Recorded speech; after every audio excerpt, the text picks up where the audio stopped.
ছজনের একটা গ্রুপ যারা কলকাতার সাউথ পার্ক কবরস্থানে গিয়েছিল এবং সেখানে কিছুক্ষণ সময় কাটিয়ে তারা ভাবলো একটা গ্রুপ ফটো তুলবে। তার জন্য তারা যখন একটা বড় কবরস্থানের সামনে ফটো তোলে, ঠিক তারপরেই সেই ছজনের মধ্যে দুজন অসুস্থ হয়ে পড়ে। আজকের এই ভিডিওতে সেই গল্পই আপনাদেরকে বলবো। তো গল্প শুরুর আগে একটা কথা বলবো, এই ধরনের হরর মিস্ট্রিয়াস স্টোরি শোনার জন্য আমার এই চ্যানেলটিকে সাবস্ক্রাইব করতে পারেন। শুরু করছি আজকের এই গল্পটি।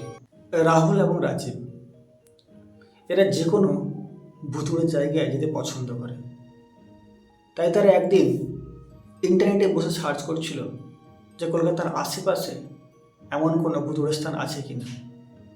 তাদের সামনে অনেকগুলি স্থানের নাম আসে, কিন্তু তাদের মধ্যে তাদের ভালো লেগে যায় এই কলকাতার সাউথ পার্ক কবরস্থান। তারা এর সম্বন্ধে আরও তথ্য জানার চেষ্টা করে এবং তারা ভেবে নেয় তারা এখানে আসবে এই জায়গাটাকে ভিজিট করার জন্য। এই দুজন তারা তাদের আরও চারজন বন্ধুকে এ কথাটা বলে। তারা চারজনও এই জায়গায় আসার জন্য সম্মতি দেয়। একদিন তারা সকালবেলা তাদের বাড়ি থেকে বেরিয়ে যায় এর উদ্দেশ্যে। সঙ্গে দামিকের ক্যামেরাও নিয়ে আসে ফটো তোলার জন্য। বহু পুরনো দিনের একটা কবরস্থান ইংরেজদের, তো দেখার জন্য সবারই মনের মধ্যে একটা এক্সাইটেড ভাবনা ছিল। তারা 10টার দিকে তারা কলকাতায় পৌঁছে একটি থাকার জায়গা খোঁজার চেষ্টা করে। সে কবরস্থান থেকে প্রায় 30 মিনিটের দূরত্বে একটা থাকার জায়গা তারা পেয়ে যায়, একটা ট্যুরিস্ট হোস্টেল। সেখানে তারা বিশ্রাম নেয় কিছুক্ষণ। ঠিক সেই সময় রাজীব এবং রাহুল নিচে নেমে এসে স্থানীয় লোকেদের সেই কবরস্থান সম্বন্ধে জানার চেষ্টা করে। কিছু স্থানীয় লোকেরা তাদের অবাক চোখে তাকায়।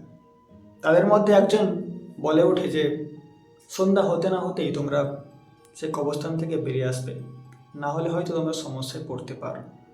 এদিকে রাহুল এ কথাটিকে একটা এমনভাবে নিল যাতে মনে হলো হয়তো কবরস্থানটা অনেক দিনের পুরনো, তার জন্যই হয়তো আমাদেরকে এমনটাই বলছে, কারণ সেখানে হয়তো কোনো বিষধর সাপ থাকতে পারে বা কোনো ভয়ঙ্কর প্রাণী থাকতে পারে। তার ব্যাপারটিকে তেমন সিরিয়াসলি না নিয়ে আবার চলে যায় সে হোস্টেলে। সেখানে দুপুরে খাওয়া দাওয়া শেষ করে একটু বিশ্রাম নিয়ে বিকেল 4টের সময় তারা সেই কবরস্থানের উদ্দেশ্যে বেরিয়ে পড়ে। সে হোস্টেল থেকে 10 থেকে 15 মিনিটের রাস্তা। যখন তারা কবরস্থানে পৌঁছায় তখন কিন্তু প্রায় যারা ভিজিটার, যারা কবরস্থান দেখতে আসেন, তারা কিন্তু বেরিয়ে যাচ্ছে। এরা একদম শেষে পৌঁছেছে। যে সিকিউরিটি গার্ড সেখানে ছিল সে কিন্তু বারবার বারণ করছিল তাদেরকে যে আর কিছুক্ষণ পর সন্ধ্যা হয়ে যাবে, আর সন্ধ্যার সময় এই কবরস্থানে থাকা ভালো নয়। কিন্তু তারা অনেক বিনতি করে, গার্ডকে বুঝিয়ে টিকিটটা পায় এবং তারা কবরস্থানে যায়। তখন টাইম বিকেল 5টা। তারা কিছুক্ষণ কবরস্থানে ঘোরাঘুরি করে। সে বহু পুরানো যে কবরগুলো রয়েছে ইংরেজদের, সেগুলিকে দেখে। তাতে বড় বড় করে সব ইংরেজদের নাম লেখা রয়েছে। যাই হোক, অনেকক্ষণ দেখার পর তারা ভাবলো একটা গ্রুপ ফটো হলে ভালো হয়। তার জন্য তারা ভাবলো একটা বড় কবরের সামনে দাঁড়িয়ে একটা গ্রুপ ফটো নেবে। তারা সঙ্গে একটা ট্রাইপডও নিয়ে গেছিল যাতে গ্রুপ ফটো নিতে কোনো সমস্যা না হয়। তারা একটা বড় কবরস্থান বেছে নিয়ে তার সামনে ট্রাইপডটাকে বসিয়ে একটু দূরত্বে ক্যামেরা ঠিক করে তারা 6জন একটা ফটো তোলে। আর সমস্যা ঠিক তখনই হয়, সেই ফটো তোলার পর হঠাৎ দুজন অসুস্থ হয়ে পড়ে। আর ঠিক সেই সময় সেখানকার আবহাওয়া কিন্তু খুবই শীতল ছিল।